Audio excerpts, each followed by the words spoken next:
إلا الله لا إله إلا الله لا إله إلا الله ما لنا رب سواه.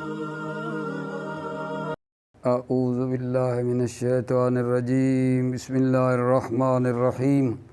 توکلت علی الحی الذی لا يموت افوض امری الی اللہ ان اللہ بصیر بالعباد وما توفیقی الا باللہ. بسم اللہ الرحمن الرحیم. میرے عزیزو، بحث جو ہے ہماری کل سے بلطف خدا کتاب ہدایت النحو کے بارے میں ہے. کل اپنے بھائیوں کی خدمت میں مقدمہ عرض کیا تھا کہ کتاب ہدایہ کے مصنف میں اختلاف ہے. بعض نے کہا ہے کہ دختر ابن حاجب ہے، بعض نے کہا کہ جی محمد ابن یوسف ابی حیان اندلسی ہے، بعض نے زبیر بصری کی طرف نسبت دی. بالآخر عرض کیا تھا کہ مصنف جو بھی ہے ہدایہ کا، فرماتے ہیں کہ یہ میری جو کتاب ہدایہ ہے یہ مختصر ہے، مضبوط ہے. علم نحو میں نے اس کو کافیہ کی ترتیب کے اوپر لکھا ہے.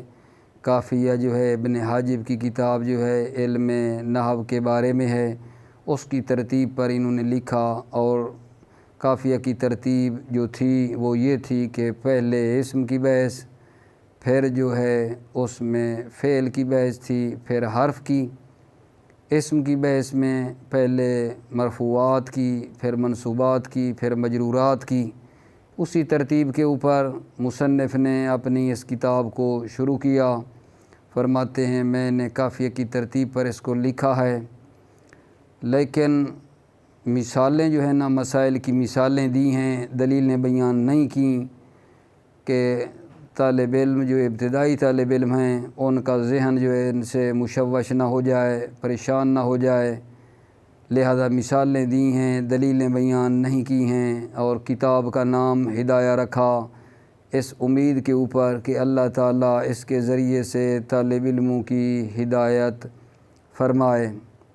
فرمایا کہ اس کتاب کو میں نے اس سے مرتب کیا ہے ایک مقدمے پر، 3 مقالات پر اور ایک خاتمہ کے اوپر یہ کتاب مشتمل ہے. پھر فرمایا کہ مقدمے کے اندر 3 فصلیں ہیں. بحث ہماری جو ہے نا آج یہاں سے شروع ہو رہی ہے، یعنی یہاں سے کہ مقدمے کے اندر مصنف فرما رہے ہیں کہ 3 فصلیں ہیں. پہلی جو فصل ہے میرے عزیزو، پہلی فصل کے اندر 3 مطلب بیان ہوئے ہیں. علم نحو کی تعریف، علم نحو کا فائدہ، غرض و غایت، اور تیسری چیز جو اس پہلی فصل کے اندر بیان ہوئی وہ ہے علم نحو کا موضوع. پس پہلی چیز کیا ہے جی، علم نحو کی تعریف کیا ہے اس فصل کے اندر. 2 علم نحو کی غرض کیا ہے. تیسری علم نحو کا موضوع کیا ہے. اب آتے ہیں جی کہ علم نحو کی تعریف کیا ہے. نحو کے کچھ لغوی معنی بیان ہوئے ہیں. مثلا قصد ہے، قصد معنی بیان ہوا ہے، پھیرنا ہے اس کا معنی. اور جو اصطلاحی معنی ہے نحو کا وہ یہ ہے کہ نحو جو ہے، النحو علم باصول تعرف بها احوال الاواخر الکلم الثلاث من حیث الاعراب والبناء وکیفیت ترکیب بعضها مع بعض. یہ ہے تعریف علم نحو کی. یعنی کیا؟ علم نحو ایسے قوانین اور قواعد کا علم ہے. علم نحو قوانین کا علم ہے، قواعد کا علم ہے، جن کے ذریعے سے کلمات ثلاث یعنی اسم، فعل، حرف کے آخر کو مورب اور مبنی ہونے کے لحاظ سے پہچانا جاتا ہے، اور بعض کے ساتھ ترکیب کی کیفیت کو بھی پہچانا جاتا ہے۔ ٹھیک ہے، علم نحو کیا ہے جی؟ ایسے قوانین کا علم ہے جن کے ذریعے سے کلمات ثلاث اسم فعل حرف کے آخر کے حالات کو مورب اور مبنی ہونے کے لحاظ سے پہچانا جاتا ہے، اور بعض کے ساتھ ترکیب کی کیفیت کو بھی پہچانا جاتا ہے۔ تھوڑی وضاحت عرض یہ کروں گا میرے عزیزوں کہ ہمارے جو علم ہے تقریباً 14 علم بتائے گئے ہیں۔ علم صرف ہے، علم نحو ہے، علم معنی، علم بیان، علم اشتقاق، اس طرح تقریباً 14 علم ہیں۔ ان تمام 14 علم کا جو موضوع ہے وہ ہے لفظ عرب، یعنی صرف و نحو، علم معنی، بیان، و سارے لفظ عرب کے بارے میں بحث کرتے ہیں، لیکن حیثیت فرق کرتی ہے۔ جیسے ایک مثال عرض کروں، مثلا ایک آدمی کے چند آدمی محرم ہیں، محرم سارے ہیں 3 4 جتنے بھی فرض کر لیں، لیکن حیثیت فرق کرتی ہے۔ ایک محرم ہے باپ ہونے کے لحاظ سے، ایک محرم ہے بھائی ہونے کے لحاظ سے، ایک محرم ہے مثلا خالہ اس کی لگتی ہے، خالہ ہونے کے لحاظ سے ہے۔ تو مقصد یہ ہے کہ محرم ہیں لیکن حیثیت جو ہے وہ فرق کرتی ہے۔ اسی طرح یہ جو علم نحو ہم مطلب تعریف کی ہے، یہ جو کہا ہے نا ایسے قوانین کا علم ہے جس کے ذریعے کلمات ثلاث کو پہچانا جاتا ہے من حیث الاعراب والبناء، یہ اشارہ اسی چیز کی طرف کرنا چاہ رہے ہیں۔ ٹھیک ہے، اسی چیز کی طرف اشارہ کرنا چاہتے ہیں، کیا بلا کہ علم نحو جو ہے یہ کس حیثیت سے بحث کرتی ہے؟ کلمات ثلاث کے آخر کو مورب اور مبنی ہونے کے لحاظ سے یہ بحث کرتی ہے۔ اور علم صرف جو ہے وہ کس لحاظ سے بحث کرتا ہے میرے عزیزو؟ وہ کلمہ معطل ہے، مضاف ہے، صحیح ہے، وہ اس لحاظ سے بحث کرتا ہے۔ تو لہٰذا حیثیت فرق کرتی ہے، ورنہ تقریباً یہ 13 یا 14 علم جتنے ہیں سب کا موضوع لفظ عرب ہے، حیثیت کے لحاظ سے فرق ہے۔ لہذا یہ جو تعریف میں بیان ہوا ہے نحو علم ہے ایسے قوانین کا جن کے ذریعے کلمات ثلاث کے آخر کو پہچان مورب اور مبنی، یہی اسی چیز کی طرف اشارہ ہے۔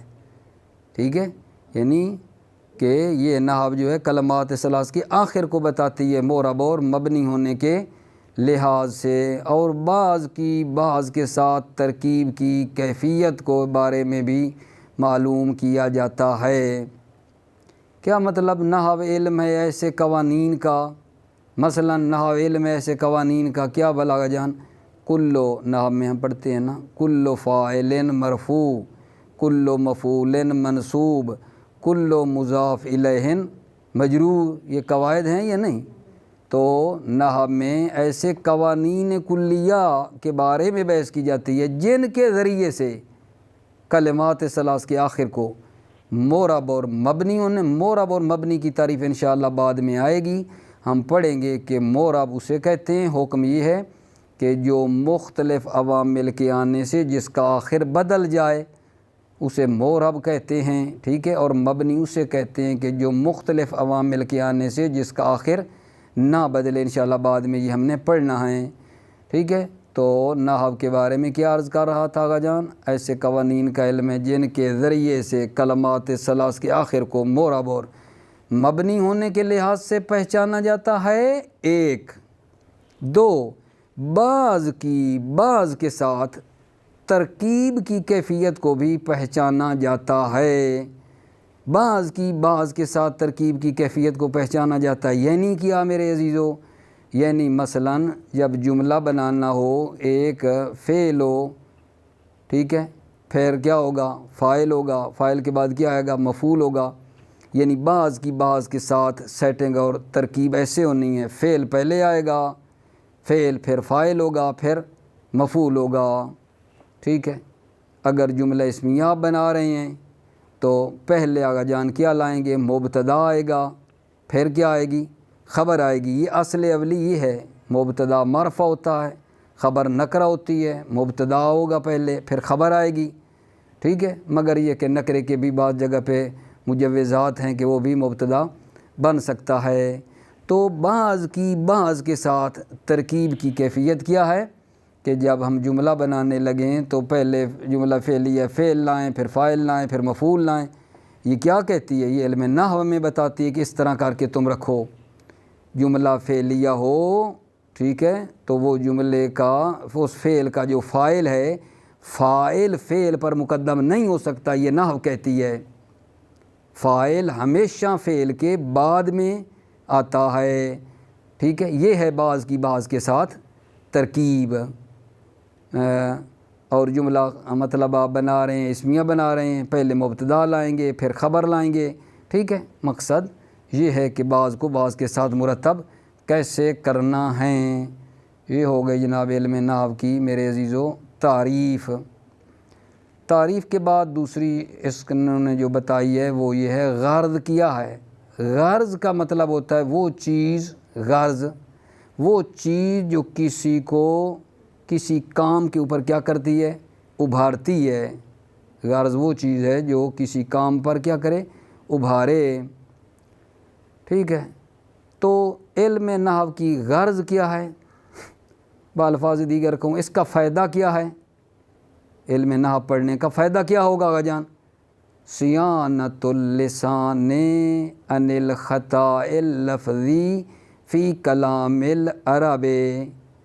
یہ زبان کو خطائے لفظی سے بچاتی ہے، زبان کو خطائے لفظی سے بچاتی ہے۔ علم نحو پڑھ لیں گے نا تو ہماری جو زبان ہے وہ انشاءاللہ خطائے لفظی نہیں کرے گی۔ خطائے لفظی کی قید کیوں لگائی ہے؟ خطائے لفظی کی قید لگا کر جو ہے میرے عزیزو علم منطق کو خارج کر دیا، علم صرف کو، علم معنی، علم بیان وہ خارج ہو گئے، کیونکہ وہ جو ہے نا خطائے لفظی، زبان کی خطائے لفظی سے نہیں بچاتے، بلکہ مثلا علم منطق خطائے فکری سے بچاتی ہے۔ اسی طرح باقی علوم کی بھی اپنی اپنی غرض ہے۔ یہ خطائے لفظی، زبانی خطا بولنے سے یا لکھنے سے جو بچاتی ہے وہ علم نحو ہے، زبان کو خطائے لفظی سے بچاتی ہے۔ کہتے ہیں کہ ایک مرتبہ کوئی جنازہ آیا، ٹھیک ہے، تو ایک آدمی مولا علی کی خدمت میں آیا اور آ کر کہا یہ متوفی کون ہے؟ متوفی کہا، یعنی جنازے کے بارے میں کہا یہ متوفی کون ہے؟ تو مولا علی نے فرمایا نہ کہو متوفی، کہو متوفا۔ تو اس نے کہا جی کیسے بھلا؟ کہا متوفی کا مطلب ہوتا ہے جان لینے والا، قرآن مجید میں نہیں ہے اللہ جان تو لیتا ہے، اللہ متوفی ہے، یہ کیا کہو متوفا، ٹھیک ہے۔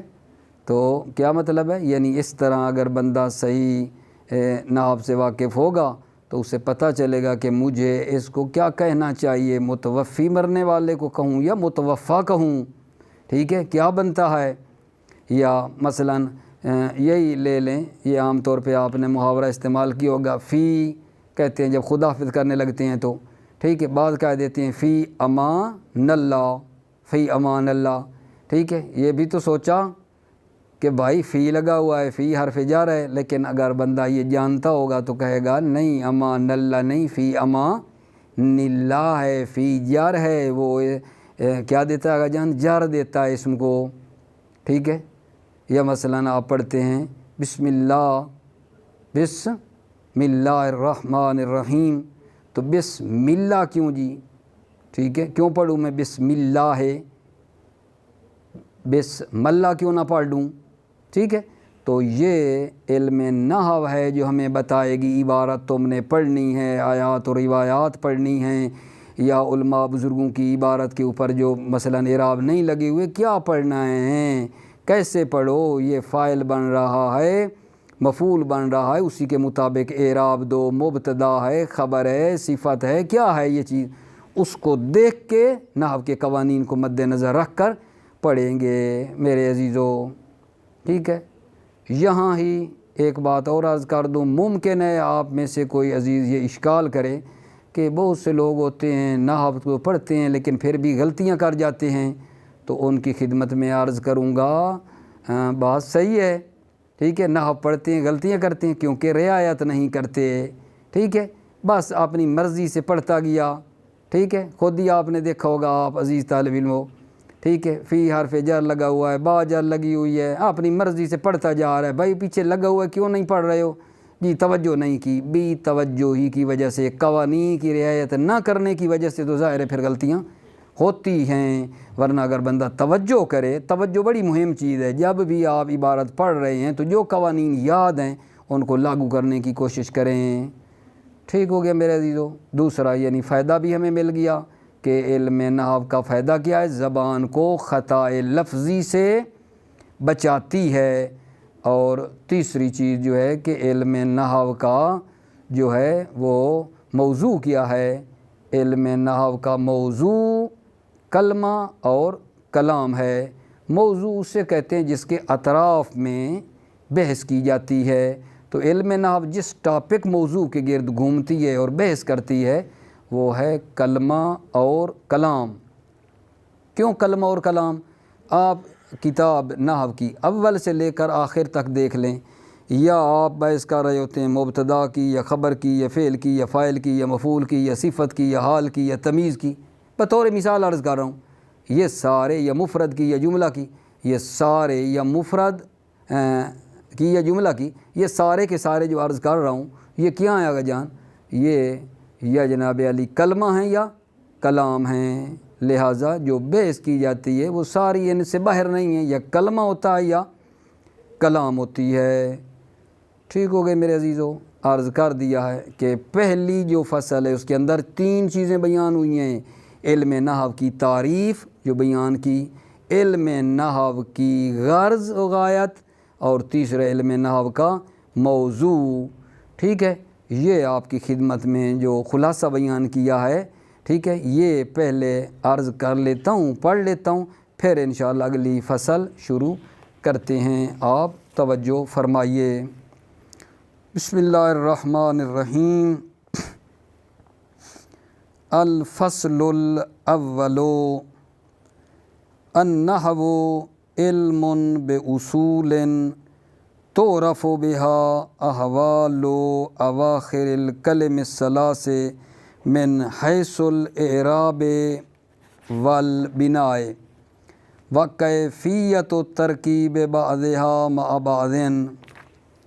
علم نحو جو ہے علم نحو علم ہے، بے اصول ایسے قوانین، اصل کی جمع اصول ہے، مراد قواعد ہیں، علم نحو ایسے اصولوں کا علم ہے، تعرف بها احوال اواخر الکلم الثلاث، جن کے ذریعے سے کلمات ثلاث یعنی اسم فعل حرف کے آخر کو پہچانا جاتا ہے، من حیث الاعراب والبناء، معرب اور مبنی ہونے کے لحاظ سے، وکیفیت و ترکیب بعضها مع بعض، اور بعض کے ساتھ ترکیب کی کیفیت کو پہچانا جاتا ہے، ٹھیک ہے۔ یہاں یہ جو ہم نے پڑھا ہے نا، تعرف باحوال اواخر، یہ احوال و تعرف کا بلا کیا بن رہا ہے؟ نائب فاعل، تعرف باحوال اواخر الکلم، احوال تعرف کا نائب فاعل بن رہا ہے عزیزو۔ والغرض منہ، دوسری چیز جو بیان ہوئی ہے غرض، والغرض منہ صیانۃ اللسان عن الخطاء اللفظی فی کلام العرب، والغرض منہ یعنی اس نحو کی غرض صیانۃ اللسان، زبان کو بچاتی ہے، عن الخطاء اللفظی فی کلام العرب، کلام عرب میں زبان کو خطا لفظی سے بچاتی ہے، جیسے مثال بیان کی ہے آپ کی خدمت میں کہ مردے کو متوفی کہنا ہے یا متوفی کہنا ہے، یا آپ جتنی بھی یہ ساری ابھی ہدایہ کی باتیں پڑھیں گے وہ قانون، بھائی حروف جارہ کیا کرتے ہیں، اسم کو جار دیتے ہیں، آ رہے ہوں گے تو پھر اس کے مطابق آپ جار دیں گے اس اسم کو آخر کو، حروف مشبہ بالفعل سابقہ تو جان چکے ہیں، ابھی بھی پڑھیں گے۔ اسم کو نصب خبر کو رفع دیتے ہیں تو پھر اس کی آپ رعایت کریں گے، مثلا یہ قوانین نحو نے بتائے ہیں نا، تو یہ زبان کو خطا لفظی سے بچاتی ہے، ٹھیک ہے۔ والغرض منہ کو آپ نا ایک موٹی موٹی بات بتاؤں گا، ٹھیک ہے، دقت والی نہیں۔ والغرض منہ بن جائے گا مبتدا میرے عزیزو، صیانت اللسان ہے، ٹھیک ہے، یہ آگے اس کی کیا بنے گا، صیانت اللسان خبر بنے گا، ٹھیک ہے۔ وموضوعہ الکلمۃ والکلام، اور اس کا موضوع یعنی اس علم نحو کا موضوع الکلمۃ والکلام، موضوع اس کا کلمہ اور کلام ہے، ٹھیک ہے۔ پھر آپ بتا لینا چھوٹی چھوٹی باتیں ہیں۔ موضوعہ مضاف مضاف الیہ مل کر مبتدا، الکلمۃ والکلام معطوف علیہ اور معطوف مل کر بن جائے گا موضوعہ کی خبر۔ موضوعہ الکلمۃ والکلام، اس کا موضوع کلمہ اور کلام ہے۔ الحمدللہ پہلی فصل ہماری میرے عزیزو تمام ہو گئی۔ الفصل الثانی، ٹھیک ہے، توجہ کیجئے، فصل ثانی کے اندر بھلا کیا بیان کیا جا رہا ہے؟ فصل ثانی کے اندر بیان کیا جا رہا ہے کہ جب موضوع ہمارا ہو گیا کلمہ اور کلام، تو پھر فصل ثانی بیان کر رہے ہیں کہ کلمہ کسے کہتے ہیں، ٹھیک ہے، اور تیسری فصل میں بیان کریں گے کہ کلام کسے کہتے ہیں۔ دوسری فصل میں جی کہ کلمہ کی تعریف کیا ہے، کلمہ کی تعریف کیا ہے اور کلمہ کی اقسام کیا ہیں۔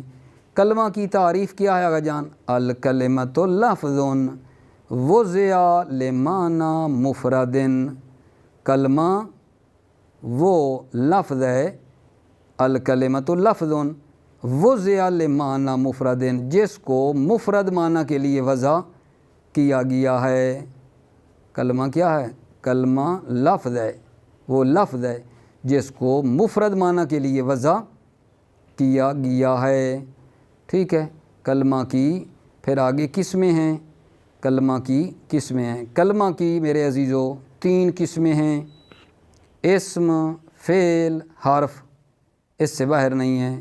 کلمے کی تعریف، کلمہ وہ لفظ ہے جس کو مفرد معنی کے لیے وضع کیا گیا ہے، اور کلمے کی 3 قسمیں ہیں، اسم، فعل، حرف، 3 سے باہر نہیں ہیں۔ کیوں؟ علت انحصار بھی بیان کرتے ہیں۔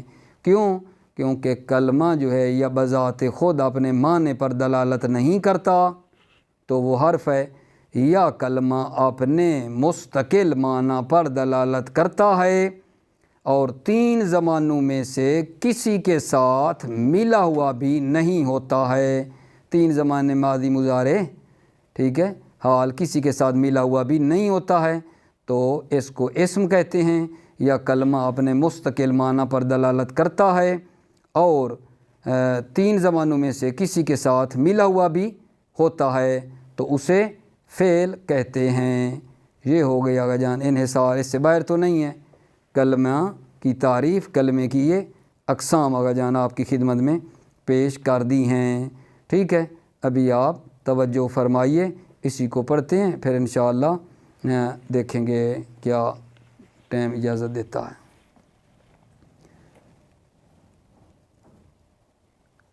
الفصل الثانی الکلمۃ لفظ، کلمہ وہ لفظ ہے، وضع لمعنی مفرد، جس کو مفرد معنی کے لیے وضع کیا گیا ہے، ٹھیک ہے۔ یعنی ایک تو کلمے کی قید یہ کہ وہ لفظ ہو، لفظ ہونا چاہیے، دوسری کیا ہے وضع کیا گیا ہو، تیسری قید کیا ہے کہ یہ مفرد معنی کے لیے وضع کیا گیا ہو میرے عزیزو، ٹھیک ہے۔ لفظ کی قید لگا کر محمل کو خارج کر دیا، وضع اسے کہتے ہیں ایک چیز کو دوسری کے لیے خاص کرنا، تو وضع کی قید لگا کر کیا خارج کر دیا گا جان، محمل وغیرہ کو خارج کر دیا، ٹھیک ہے، اور معنی مفرد کی قید لگا کر مرکبات کو خارج کر دیا۔ الکلمۃ لفظ وضع لمعنی مفرد، کلمہ وہ لفظ ہے جس کو مفرد معنی کے لیے وضع کیا گیا ہو۔ یہ جو مفرد ہے اس کو آپ پڑھ سکتے ہیں مفردن، مفردین پڑھیں گے تو معنی کی صفت، مفردون پڑھیں گے تو لفظ کی صفت بن جائے گی۔ وہی منحصرۃ فی ثلاثۃ اقسام، ہے یعنی کلمہ جو ہے 3 اقسام میں منحصر ہے۔ کلمہ کی 3 قسمیں ہیں، اسم و فعل و حرف۔ اسم اور فعل اور حرف، اسم فعل اور حرف پڑھیں گے تو یہ کس کی آگا جان بدل بن جائے گا ثلاثت اقسام کا۔ اسم و فعل و حرف پڑھیں گے تو یہ جناب علی مبتدا محذوف کی خبر بنے گا، احدھا اسم ثانی فعل ثالث و حرف۔ پھر جی لأنہا علت بیان کر رہے ہیں، علت انحصار کیا ہے کہ کلمے کی 3 قسمیں ہیں۔ لأنہا اما ان لا تدل علی معنی فی نفسہا، کیونکہ کلمہ یا اپنی مستقل معنی پر بذات خود دلالت نہیں کرتا ہے، وہی الحرف اور وہ حرف ہے، او تدل علی معنی فی نفسہا، یا اپنے مستقل معنی پر دلالت کرتا ہے، واقترن معنیہا بأحد الازمنۃ الثلاثہ، اور 3 زمانوں میں سے کسی کے ساتھ ملا ہوا ہوتا ہے، وہی الفعل اور وہ فعل ہے، او علی معنی فی نفسہا، یا مستقل معنی پر دلالت کرتا ہے، ولم یقترن معنیہا بأحد الازمنۃ، اور 3 زمانوں میں سے کسی کے ساتھ ملا ہوا نہیں ہوتا ہے، وہی الاسم اور وہ اسم ہے۔ ٹھیک ہے میرے عزیزو، اس کے بعد انشاءاللہ ہم اسم کی تعریف اور اس کی علامات بیان کریں گے آپ کی خدمت میں۔ آج کا درس اسی پہ روکتے ہیں۔ تو کیا بیان ہوا آغا جان؟ پہلی فصل کے اندر 3 نکات بیان ہوئے ہیں، ٹھیک ہے، کہ علم نحو کی تعریف، موضوع اور اس کا جو فائدہ ہے وہ بیان ہوا۔ دوسری نوع کے اندر کلمہ کی تعریف اور کلمہ کی اقسام بیان ہوئی ہیں۔ موفق مؤید باشی۔ السلام علیکم ورحمۃ اللہ وبرکاتہ۔